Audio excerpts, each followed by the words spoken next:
البتہ بہتر ہے جیسے میں نے عرض کیا کہ چادر وغیرہ ڈال لی جائے۔ اما عائشہ رضی اللہ عنہا سے روایت ہے کہ میں نے کبھی زندگی بھر نہ حضور صلی اللہ علیہ وسلم کا سطر دیکھا اور نہ حضور نے میرا سطر دیکھا، یعنی مطلب یہ ہے کہ بس جب ضرورت پوری کرنی ہوتی تھی تو ضرورت پوری کر لیا کرتے تھے، پورے جسم کو نہیں دیکھا کرتے تھے۔ تو فرمایا کہ نہ کبھی میں نے حضور کا پورا جسم دیکھا، نہ کبھی حضور نے میرا پورا جسم اثر دیکھا۔ تو یہ شرم و حیا کے خلاف ہے کہ بالکل برہنہ ہو جائے آدمی، تو یہ شرم و حیا کے خلاف ہے۔ بات رہ گئی مسئلے کی جواز کی، تو جائز تو بہرحال ہے، تو یہ مسئلہ ہے۔ آگے چلیے، عمران شیخ کہہ رہے ہیں السلام علیکم حضرت، عمران سولہ پور سے دعاؤں کی درخواست ہے۔ جی شکریہ، جزاک اللہ، وعلیکم السلام۔ اللہ تعالیٰ آپ کے جان مال میں برکتیں عطا فرمائے، جو بھی مشکلیں پریشانیاں ہیں اللہ تبارک و تعالیٰ سب کو دور فرمائے۔ جی امانت ٹرسٹ، السلام علیکم مفتی صاحب، سیلاب متاثرین کے لیے ہمارے پاس زکوٰۃ، صدقات اور سود کی رقم آئی ہے جس کو ہم نے ترتیب دی تھی، لیکن بعض جگہ پر ہم مسلم غیر مسلم میں فرق نہیں کر پاتے، زکوٰۃ کی رقم کے متعلق رہنمائی فرمائیں۔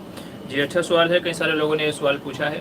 دیکھیے سیلاب متاثرین ہوں یا کوئی اور دوسری اس طرح کی کوئی مصیبت آ جائے جہاں پر مسلمانوں کی مدد کی جا رہی ہو اجتماعی رکون سے اکٹھا کر کے، جس میں بہت سارے لوگ زکوٰۃ کی رقم دیتے ہیں، کچھ لوگ فی سبیل اللہ کی رقم دیتے ہیں، کوئی صدقہ خیرات کی رقم دیتے ہیں، جبکہ جو جہاں پر مدد کی جا رہی ہوتی ہے تو وہاں پر مسلم بھی ہوتے ہیں، غیر مسلم بھی ہوتے ہیں، تو اس سلسلے میں کیا کرنا چاہیے؟ جواب اچھے طریقے سے ذہن میں رکھ لیجئے کہ زکوٰۃ کے اور صدقات واجبہ وغیرہ کے مستحق صرف اور صرف مسلمان ہیں، غریب مسلمان ہیں، غیر مسلموں کو زکوٰۃ نہیں لگے گی۔ اس لیے علماء فرماتے ہیں کہ اگر غیر مسلم کو زکوٰۃ دے دی گئی تو دوبارہ زکوٰۃ ادا کرنا ضروری ہے۔ تو ایسی جگہ پر جہاں پہ معلوم نہ ہو کہ بھائی مسلم بھی ہیں غیر مسلم بھی ہیں، تو کس طریقے سے ان تک مدد پہنچائی جائے، تو اس کے لیے ایک طریقہ یہ اپنا لیا جائے کہ لوگوں میں اعلان کر دیا جائے۔ آپ جہاں جہاں بھی چندہ کر رہے ہیں، اکٹھا کر رہے ہیں، تو وہاں پر لوگوں میں اعلان کر دیا جائے کہ بھائی فی سبیل اللہ والے، یعنی جو امداد کر رہے ہیں، زکوٰۃ صدقات کی رقم نہیں ہے، فی سبیل اللہ والی رقم ہے، تو وہ یہ الگ سے باکس بنا ہوا ہے یا الگ سے ہمیں بول دیں کہ بھئی یہ فی سبیل اللہ کی رقم ہے اور یہ زکوٰۃ صدقات کی رقم ہے، یا تو جو صرف فی سبیل اللہ والے ہیں وہ بتا دیں، باقی جو زکوٰۃ صدقات دے رہے ہیں تو ان کو بتانے کی ضرورت نہیں ہے، تو جو فی سبیل اللہ والے لوگ ہیں وہ بتا دیں کہ جی یہ فی سبیل اللہ ہے، یہ امداد ہے، تو اس رقم کو آپ علیحدہ اکٹھا کر لیں، امید ہے بہت ساری جمع ہو جائے گی۔ تو جہاں پر آپ کو پتہ ہے کہ یہاں غیر مسلموں کی مدد کرنی ہے، تو وہ جو فی سبیل اللہ میں جو رقم آئی ہوئی ہے اس سے چیزیں خرید کر کے ایسے لوگوں کی مدد کی جائے، اور جو زکوٰۃ صدقات کی رقم آ رہی ہے تو اس سے مسلمانوں میں اس کی مدد کی جا سکتی ہے۔ تو یہ طریقہ اپنانا چاہیے، یہ زیادہ بہتر ہے، کیونکہ ظاہر ہے کہ اگر زکوٰۃ وغیرہ کی بھی رقم اسی میں دے دی گئی اور غیر مسلموں کو مدد کی جا رہی ہے تو پھر ایسے میں غیر مسلموں کو دینے سے تو زکوٰۃ ادا نہیں ہوگی، تو مسئلہ مشکل پیش آ سکتا ہے۔ تو اس کے لیے یہ صورت اپنا لی جائے۔ جگہ جگہ پہ یہ کوئی مشکل مسئلہ نہیں ہے، جہاں پہ آپ لوگوں کو یہ اعلان کر رہے ہیں کہ بھائی زکوٰۃ صدقات دیں، یہ دیں وہ دیں، تو وہاں پر ساتھ میں یہ بھی اعلان کر دیں کہ جو لوگ فی سبیل اللہ دینا چاہتے ہیں تو وہ بتا کر کے دیں، چونکہ وہ ہم الگ رقم اکٹھا کر رہے ہیں، تو فی سبیل اللہ والی رقم الگ کر لیں، زکوٰۃ صدقات خیرات والی رقم الگ کر لیں۔ تو جو فی سبیل اللہ والی رقم ہے اس سے غیر مسلموں کی مدد کریں، اور جو زکوٰۃ صدقات وغیرہ ہے تو اس کو عمومی طور پر آپ کہیں بھی استعمال کر سکتے ہیں، تو یہ صورت اپنانی چاہیے ایسے مواقع پر۔ اچھا جی، نعمان بھائی کہہ رہے ہیں السلام علیکم۔ جی وعلیکم السلام ورحمۃ اللہ وبرکاتہ۔ اور ہمارے کس بھائی کا کیا سوال ہے؟ جی راجہ بابو کہہ رہے ہیں میرا نام کلام الدین ہے، میرے سر میں کیا کہہ رہے ہیں الوپوسیا سال میں ایک بار ہو جاتا ہے اور دوا کرتا ہوں تو ٹھیک ہو جاتا ہے اور پھر دوبارہ ہو جاتا ہے، اس کا کیا مطلب ہے؟ یا نظر لگ گئی ہے؟ جی دونوں باتیں ہو سکتے ہیں، نظر بھی لگ سکتی ہے، اگر آپ خوبصورت ہیں یا کوئی آپ کے اندر ایسی چیز اٹریکٹیو ہے کہ جسے دیکھ کر کے لوگ تعجب کرتے ہیں یا آپ کے اوپر رشک جو ہے کرتے ہیں، تو پھر ظاہر ہے کہ نظر بھی کہا جا سکتا ہے کہ بھئی نظر آپ کو لگتی ہے، یا تو بیماری بھی ہو سکتی ہے جو بار بار لوٹ کر کے آتی ہے، دونوں ہی چیزیں ہو سکتی ہیں۔ تو آپ ڈاکٹر جو ماہر ہیں ان سے مشورہ کرتے رہیں، علاج و معالجہ بھی کرتے رہیں، اور ساتھ میں ایک عمل اپنا لیں جو غالباً حضرت خالد بن ولید کا ہے، ان کے تعلق سے آتا ہے کہ انہوں نے بسم اللہ اپنی ٹوپی کے اندر لکھ کر کے اپنے سر کے اوپر رکھی ہوئی تھی۔ بسم اللہ اپنی ٹوپی کے اندر اس کو سلوا لیں یا رکھ لیں، بسم اللہ رکھ کر کے اس کو سر کے اوپر اوڑھ لیا کریں، تو اللہ تبارک و تعالیٰ نے حضرت خالد بن ولید کو تمام جنگوں میں فتح عطا فرمائے۔ امید ہے کہ انشاءاللہ اللہ تعالیٰ آپ کو اس بیماری کے اوپر بھی فتح عطا فرمائیں گے، اور اس بسم اللہ کی برکت سے یقین کے ساتھ میں کہ ہاں اللہ تبارک و تعالیٰ اس عمل کی برکت سے مجھے شفا عطا فرمائیں گے، تو اس نیت سے بسم اللہ ٹوپی کے اندر لکھ کر کے آپ جو ہے اس کو سر پہ رکھ لیجئے۔ امید ہے کہ انشاءاللہ جو بھی آپ کی تکلیف ہے اللہ تعالیٰ اس کی برکت سے ختم فرمائیں گے۔ جی سمیر پٹھان کہہ رہے ہیں مفتی صاحب میری داڑھی کے بال دوسرے لوگ نکال کر لے گئے ہیں، اس سے کوئی جادو کا اثر ہوگا یا نہیں؟ آپ کی داڑھی کے بال دوسرا کوئی کیسے نکال کر کے لے کر کے جا سکتا ہے؟ آپ کی مرضی کے بنا آپ کے داڑھی کے بال کوئی دوسرا کیسے نکال کر لے کے جا سکتا ہے؟ زبردستی والی ایک صورت ہے کہ کوئی زبردستی اکھاڑ کر کے لے کر کے چلا گیا ہو.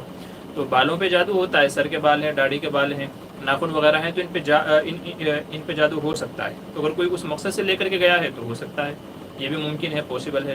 اور اگر آپ کو ایسا جو ہے شک ہوتا ہے کہ شاید کسی نے جادو کرایا ہے جو بال وغیرہ لے کر کے گیا تھا اکھاڑ کر کے، تو پھر آپ معوذتین پڑھتے رہیں، قل اعوذ برب الفلق، قل اعوذ برب الناس، اور ایک دعا ہے اعوذ بکلمات اللہ التامات من کل شیطان وہامۃ ومن کل عین لامۃ.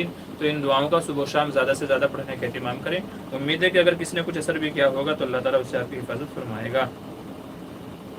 جی محمد کیا کہہ رہے ہیں؟ السلام علیکم. جی وعلیکم السلام. مفتی صاحب غالباً سنت مستحب ہے کہ بغل کے بالوں کو اکھاڑا یعنی نوچا جائے، تو اس کی کیا شکل ہو؟ کافی تکلیف کا سامنا کرنا پڑتا ہے، اگر آسانی سے نکالنے کی کوئی ترکیب ہو تو بتائیں.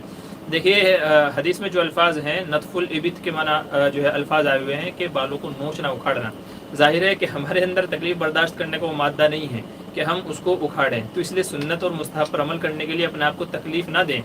بہت ساری سنتیں ہیں کہ جن پر آپ عمل کر سکتے ہیں، تو یہی ایک سنت نہیں بچی ہے. کیونکہ اگر آپ اکھاڑیں گے تو آپ کا وہ حصہ، ایک تو وہ حصہ بہت نازک ہوتا ہے، بغل وغیرہ کے بال کا جو حصہ ہے کھال کا، وہ بہت نازک ہوتا ہے. اگر آپ اکھاڑیں گے تو خنم خون ہو جائے گا، وہاں سے خون نکلنا شروع ہو جائے گا. اور اس کے بعد تو میں ایک گارنٹی کے ساتھ کہتا ہوں کہ دوبارہ آپ کی ہمت نہیں پڑے گی وہاں سے بال اکھاڑنے کی. تو اس لیے بہتر یہی ہے کہ جو پاؤڈر وغیرہ آتے ہیں نا، یا تو آپ بلیڈ اس طرح سے صاف کر لیں، یا تو پھر جو پاؤڈر وغیرہ کریم وغیرہ آتی ہیں صاف کرنے کی، تو اس کو لگا لیجئے، اس سے آرام سے بال نکل آتے ہیں. تو یہ کوئی ایسا خاص مسئلہ نہیں ہے کہ آپ سنت پہ عمل کرنے کے لیے اپنے آپ کو اتنی تکلیف کے اندر ڈالیں. ہاں یہ ہے کہ 2-4 بار کرنے کے بعد آدمی کو عادت پڑ جاتی ہے، تو اگر آپ کے اندر قوت برداشت ہے تو پھر کیجیے گا، کوئی مضاحقہ نہیں ہے. لیکن عموماً لوگ اس تکلیف کو برداشت نہیں کر پاتے، تو کوئی ضروری نہیں ہے کہ آپ جو ہے یہاں بہادری دکھائیں. جی آگے چلیے. سعید الرحمان کی حضرت، میں ماسٹر ڈگری کر چکا ہوں، میں 3 سالوں سے گھر بول رہا ہوں کہ بیٹھا ہوں. اچھا، گھر والوں کو بول رہا ہوں کہ مجھے عالم بننا ہے، لیکن میرے ابا مجھے نہیں پڑھنا چاہتے ہیں. ابا کو منانے کے لیے کوئی وظیفہ ہو تو بتائیں. دیکھیے سب سے پہلے انہیں دینداری کی آپ تلقین کیجیے، ترغیب دیجیے. انشاءاللہ اگر والد صاحب کے اندر دینداری پیدا ہو جائے گی تو وہ خود ہی آپ کو اس کے لیے بھیجیں گے. جب انہیں معلوم پڑ جائے گا کہ اگر دنیاوی ڈگری کا فائدہ مرنے تک ہے، تو یہ جو دینی ڈگری ہے، عالم بننا، حافظ بننا، اور جو بھی دینی پڑھائیاں ہیں، ان کا فائدہ مرنے کے بعد بھی ہے. تو جس دن ان کو انشاءاللہ یہ سمجھ آ جائے گی تو انشاءاللہ وہ آپ کی راہ کے اندر رکاوٹ نہیں بنے گے. تو ان کو سمجھائیں، کسی عالم سے ملاقات کرائیں، مسجد کے امام صاحب سے ان کو ملائیں، اور ان کو اخروی جو فائدے ہیں عالم بننے کے یا دین کا علم حاصل کرنے کے، وہ ان کو بتائیں، وہ ان کو سمجھائیں. تو امید ہے کہ انشاءاللہ اللہ تبارک و تعالیٰ ان کو سمجھ دے گا، اور جو کہہ لیجیے جو مشکلیں پیش آپ کو آ رہی ہیں اللہ تعالیٰ ان کو ختم فرمائے گا. رہ گئی بات دل کو نرم کرنے کی، تو دل کو نرم کرنے کے لیے ایسا کر لیں آپ لإیلاف قریش کا جو وظیفہ ہے، لإیلاف قریش ایلافہم رحلۃ الشتاء والصیف، تو یہ پوری صورت پانی پر پڑھ کر کے دم کر کے ان کو پلا دیجیے. یہ صورت پانی پر پڑھ کر کے ان کو پلا دیجیے. لیکن یاد رکھیے کہ اگر آپ نے ان کے سامنے پڑھ کر کے پھونک کر کے پلائی، پھر پٹائی ہو گئی تو میں ذمہ دار نہیں ہوں. ٹھیک ہے، میں ذمہ دار نہیں ہوں. تو بہتر ہے کہ کوئی پانی کے بوتل وغیرہ کوئی ایسی چیز ہے اس پر پڑھ کر کے رکھ لیں. جب بھی وہ پانی وغیرہ پئیں یا پانی وغیرہ منگوائیں تو اس میں سے آپ ڈال کر کے ان کو لے جا کر کے پلا دیں، جس سے اللہ تعالیٰ ان کا دل نرم فرما دے. اور آپ کی جو تمنائیں ہیں، جو شوق ہیں، ماشاءاللہ بڑی خوشی کی بات ہے کہ آپ دنیا کے ساتھ ساتھ میں دین علم بھی حاصل کرنا چاہتے ہیں، تو بڑی خوشی کی بات ہے. تو اللہ تعالیٰ آپ کی اس خوشی کو اور جو آپ کا یہ منشا اللہ تعالیٰ اس کو قبول فرمائے. اچھا آگے چلیے. راہی رائٹس کیا کریں؟ السلام علیکم ورحمۃ اللہ وبرکاتہ. مفتی صاحب جی وعلیکم السلام. ویکسین لگانے کے بعد کتنا ہجامہ کرائیں؟ ہمارے یہاں ایک کا ریٹ 1000 کے برابر ہے. جی ایک بار کرا لیجیے، بس ایک بار کرا لینا کافی ہے. آپ اگر ہجامہ صرف ایک بار کرا لیں گے تو وہ بھی کافی ہے. بس یہ ہے کہ تقریباً 5-6 پوائنٹ کا آپ ہجامہ کرا لیجیے. ویسے تو تقریباً 5 یا 7 پوائنٹ کا سنت ہے، تو آپ 5 یا 6 پوائنٹ کا ہجامہ کرا لیجیے. ضروری نہیں ہے کہ آپ 3-4 کرائیں، بلکہ ایک بار ہجامہ کروا لیجیے. جیسے آپ نے بتایا بہت سارے ڈاکٹر لوگ کہتے ہیں، کچھ تو ایسے ہیں کہ پوائنٹ کے 100 روپے لیتے ہیں. آپ 5 پوائنٹ کرائیں گے تو 500 روپے، 10 پوائنٹ کرائیں گے تو 1000 روپے. بہت سارے یہ کہتے ہیں کہ آپ کو جتنے پوائنٹ کا کرانا ہے آپ کرا لیجیے، ہمارے یہاں 1000 روپے ہے. تو ہو سکتا ہے آپ کے یہاں یہ شکل ہو، تو آپ تقریباً 7 پوائنٹ کا ہجامہ کرا لیجیے جو سنت ہے. سر ہے، گدی ہے، کندھے ہیں، کمر ہے، جہاں جہاں بھی ہے سنت ہے وہ ان لوگوں کو پتہ ہوتا ہے. تو آپ بس ایک بار کرا لیجیے انشاءاللہ. اس کی برکت سے ویکسین وغیرہ کے جو سائیڈ ایفیکٹ ہیں کہ امید ہے کہ انشاءاللہ وہ آپ کو نقصان نہیں پہنچائیں گے. تو بس ایک بار کرا لینا کافی ہے. ایک ڈوز لے لیا ہے اس کے بعد ایک بار کرا لیجیے. سیکنڈ والا جب ہوگا اس کے بعد پھر ایک بار کرا لیجیے گا. تو ایسے ایک ڈوز کے ساتھ میں ایک بار کرا لینا کافی ہے. اچھا آگے چلیے. جی محمد حافظ کیا کہہ رہے ہیں کیا شدید ضرورت پر اگر سودی قرض لے سکتے ہیں؟ دیکھیں ضرورت کی ڈیفینیشن الگ الگ ہے ہر آدمی کے اعتبار سے. علماء نے صرف مجبوری سے مراد یہ ہے کہ آدمی کے پاس کھانے پینے کے بھی پیسے نہ ہوں, دوائی وغیرہ علاج وغیرہ معالجے کے لیے بھی پیسے نہ ہوں, اور کہیں سے قرض ویسے نہ مل سکتا ہو, تو ایسی صورت میں علماء فرماتے ہیں کہ اب چونکہ مجبوری بن گئی, جو بیسک ضروریات ہیں اب ان کے لیے اگر آدمی نہیں لے گا تو مرے گا, اور کیا کرے گا؟ تو اگر آدمی بیسک ضروریات کے لیے بھی نہیں لے گا کسی سے قرضہ تو پھر مرے گا وہ. تو ایسی بنیادی ضرورتوں کے لیے سودی قرضے کی اجازت دی ہے اگر کہیں سے نہ ملتا ہو. باقی آپ کی ضرورت کیا ہے تو وہ آپ خود دیکھ لیجئے, اسی کے اعتبار سے فیصلہ کر لیجئے. شریعت نے تو ضرورت کی ڈیفینیشن یہ بتائی ہے, اگر واقعی ایسی صورتحال ہے تو پھر اس کی گنجائش دی ہے علماء نے. امانت ٹرسٹ جزاک اللہ. جی یس ٹھیک ہے, اللہ آپ کو بھی جزاک خیر دے. عقیل احمد السلام علیکم, سنت یا فرض کی 4 رکعتوں میں قرآن کی تلاوت کرنی ہوتی ہے یا صرف 2 رکعتوں میں ہی کیا کہہ رہے ہیں قرآن کی تلاوت کرنی ہوتی ہے؟ دیکھیں سنت ہو یا نوافل ہوں, اگر وہ 4 رکعت ہیں, سنت ہوں یا نوافل ہوں, اگر وہ 4 رکعتیں ہیں تو چاروں رکعت میں سورہ فاتحہ کے بعد میں کوئی دوسری صورت ملانا واجب ہے. کیا ہے؟ واجب ہے. فرضوں میں صرف پہلی 2 رکعتوں میں, لیکن سنت یا نوافل اگر 4 رکعت ہم پڑھ رہے ہیں تو چاروں میں سورہ فاتحہ کے بعد میں دوسری صورت ملانا واجب ہے. اگر چھوڑ دیں گے تو سجدہ سہو کرنا ہوگا, جان بوجھ کر کے چھوڑا تو نماز ہی نہیں ہوگی, غلطی سے چھوٹ گیا تو سجدہ سہو کر لے نماز ہو جائے گی, اور اگر غلطی سے چھوٹا مگر سجدہ سہو بھی نہیں کیا تو پھر نماز نہیں ہوگی, نماز کا اعادہ لازم ہے. تو 4 رکعت میں کیا کہتے ہیں ضم سورہ جس کو کہتے ہیں صورت ملانا ضروری ہے. آگے چلیے, ابوالکلام کہہ رہے ہیں قربانی کے ساتھ حصوں میں اگر ایک بھی پیسے دار حرام پیسے والا ہے تو 6 پیسے داروں کی قربانی جائز ہوگی یا نہیں؟ جی نہیں, بالکل جائز نہیں ہوگی, چونکہ قربانی میں حلال مال شرط ہے, اور اللہ تبارک و تعالیٰ کی رضا ضروری ہے. اور ظاہر ہے کہ حرام مال واجب التصدق ہے, یعنی پورا کا پورا مال صدقہ کرنا واجب ہے, حرام مال کو اپنے استعمال میں لانا جائز نہیں ہے. تو اگر 7 شریکوں میں سے کسی ایک کا بھی پیسہ حرام ہے, یا سود کا پیسہ ہے, یا کوئی بھی شکل ہو اس کی, شراب کا پیسہ ہو, سود کا پیسہ ہو, زنا کا پیسہ ہو, یا کوئی اور بھی ہو, حرام پیسہ اگر کسی کا شامل ہے, یقینی طور پر ہم کو پتہ ہے کہ یہ حرام ہی ہے. یاد رکھیے بعض لوگ ایسے ہوتے ہیں جن کے 2 3 کاروبار ہوتے ہیں, بعض حلال ہوتے ہیں بعض حرام ہوتے ہیں. تو اگر ایسا کوئی شخص ہے تو اس کی تو ہو جائے گی, ہم یہ سمجھیں گے کہ اس نے حلال پیسے سے یہ کی ہے. لیکن اگر کوئی بندہ ایسا ہے کہ جس کے سارے بزنس حرام ہے, ہم کو پکا پتہ ہے کہ اس کے پاس کہیں سے کوئی حلال آمدنی نہیں ہے, حرام ہے, تو پھر اگر ایسا شخص کسی کے ساتھ قربانی میں شریک ہو جاتا ہے تو نہ اس کی ہوگی نہ بقیہ دوسرے لوگوں کی ہوں گی. تو اس لیے جو لوگ قربانی میں شرکت کرتے ہیں تو ایک دوسرے کے تعلق سے اچھی طرح معلوم کر لیں, تحقیق کر لیں کہ ہمارا جو شریک ہے, ہمارا جو ساتھی ہے, اس کی قربانی کیسی ہے, ٹوٹل کے ٹوٹل حلال ہے یا حرام بھی اس کے اندر شامل ہے. اچھا آگے چلیے, راکب پٹیل کہہ رہے ہیں اگر کسی نے کیا قبولہ ہو کہ میرا فلانا کام ہو جائے گا تو میں 10 قرآن پورے کروں گا, تو 1 سال ہوگا مگر ابھی ایک بھی نہیں پڑھا اور وہ کام ہو گیا, تو اب قرآن پڑھنا پڑے گی یا نہیں؟ دیکھیے آدمی قرآن وغیرہ یا نماز وغیرہ یا کوئی صدقہ وغیرہ اسی لیے قبولتا ہے کہ اللہ اس کے بدلے میں میرا کام کر دے. تو اگر وہ کام ہو گیا تو آدمی کے لیے ضروری ہے کہ اگر اس نے یہ قبولا تھا کہ اگر میرا فلاں کام ہو گیا تو میں اتنے قرآن پڑھوں گا, اور وہ کام ہو گیا ہے تو اب اس کے ذمہ لازم ہے کہ وہ عمل کرے. یعنی نماز ہو گیا, قرآن ہو گیا, روزے ہو گیا, صدقہ خیرات وغیرہ ہو گیا, یعنی جو چیزیں عبادت کے اندر شامل ہیں ان کی نظر منت مان سکتے ہیں. تو اگر ایسا کوئی عمل آدمی نے منت مانی تھی, قبولہ تھا, اور وہ کام ہو گیا تو پھر اس کے ذمہ لازم ہے کہ وہ پڑھے, مرتے دم تک اس کے ذمہ لازم ہے کہ وہ کبھی بھی پڑھے, لیکن اس کو ادا کرے. اگر ادا نہیں کرے گا تو گنہگار ہوگا. تو اس لیے اگر وہ عمل ہو گیا ہے تو پھر اس کے ذمہ پڑھنا لازم ہے. اچھا محمد حافظ کیا کہہ رہے ہیں, ٹائپنگ مسٹیک سودی. عبدالباسط کیا کہہ رہے ہیں, بیوٹیفل. جی کوئی مسئلہ نہیں ہے, میں سمجھ جاتا ہوں, جو باتیں مجھے سمجھ میں آ جاتی ہیں تو میں ان کا جواب اپنے حساب سے سمجھ کر کے دے دیتا ہوں, تو کوئی مذاکرہ والی بات نہیں ہے. اچھا آگے چلیے, کس کا کیا مسئلہ ہے؟